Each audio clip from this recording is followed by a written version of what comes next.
Sang pemimpin mengeluh melihat kemiskinan keturunan Hanzo ini. Ia terus menyerang tanpa henti. Saat itu, seorang anak dan kakeknya keluar dari sumur tua, namun pintu rumah mereka didobrak. Melihat cucunya terpojok, sang kakek segera melindunginya. Meski terluka dan terkepung tim Feng Mo, sang kakek tetap menolak menyerahkan gulungan itu. Kesal karena penolakan tersebut, sang pemimpin langsung menebas jemuran dan tiang rumah yang tersisa. Kini tak ada lagi penghalang, sang pemimpin harus menuntaskan tugasnya. Tiba-tiba, sebilah pedang melayang menghentikannya. Ternyata sang cucu datang. Pemimpin marah, mengira ia berkhianat. Anak itu mendekati neneknya meminta gulungan itu diserahkan. Adiknya kecewa, menganggap kakaknya pengkhianat. Sang nenek pun terpaksa menyerahkan gulungan milik Feng Mo itu. Setelah mendapatkannya, Yue pergi membawa pasukannya, meninggalkan mereka bertiga yang terdiam dalam kebingungan. Sudah terlambat, nenek menyuruh cucunya segera menghentikan Feng Mo. Sebagai ninja, mereka harus memilih jalan benar karena rumah tidak aman. Nenek membawa cucunya mengungsi. Tiba-tiba, anggota Feng Mo muncul. Meski Yue melepaskan mereka, klan Feng Mo tetap mengejar. Menyadari bahaya, nenek menyembunyikan cucunya dan menyuruhnya diam. Ia pun berbalik melawan. Sang cucu hanya melihat bayangan bertarung singkat sebelum semuanya berakhir. Pembunuh tumbang dan rahasia tongkat nenek terungkap. Mereka pun segera menemui teman lama di toko buku untuk urusan mendesak. Dua ninja tua itu bertukar informasi lewat isyarat rahasia di depan sang cucu. Jin membawa adiknya menemui orang tua mereka yang sedang bertugas bagi Biro Pengelolaan Ninja demi menghentikan rencana jahat Feng Mo. Saat truk berisi serbuk sari beracun hendak berangkat ke kota, sebuah truk lain tiba-tiba menghadang jalan.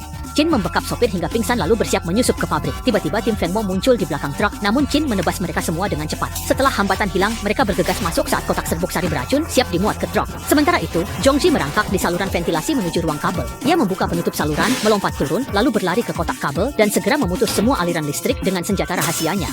Listrik pabrik mati, produksi pun terhenti. Feng Ji keluar dari ruang kabel, menyusup masuk dan menghindari tim Feng Mo. Xiaoxin membuka kotak yang berisi serbuk sari beracun. Ia sigap menghindari serangan rahasia. Tim Feng Mo menyadari keberadaannya hingga ia terkepung. Saat itulah Qing muncul menerjang musuh. Tak lama, kedua orang tua tiba dan mereka mudah menyingkirkan satu tim. Namun di markas ini, puluhan tim musuh terus bermunculan.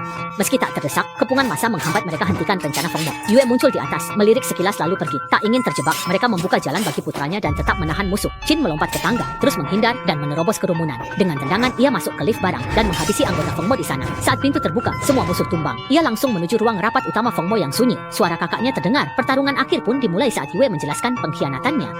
Sebagai ninja sejati, mereka harus selalu patuh pada Biro Pengelolaan Ninja. Namun, demi tujuan besarnya, Yue memilih pergi dan yakin adiknya kelak akan mengerti.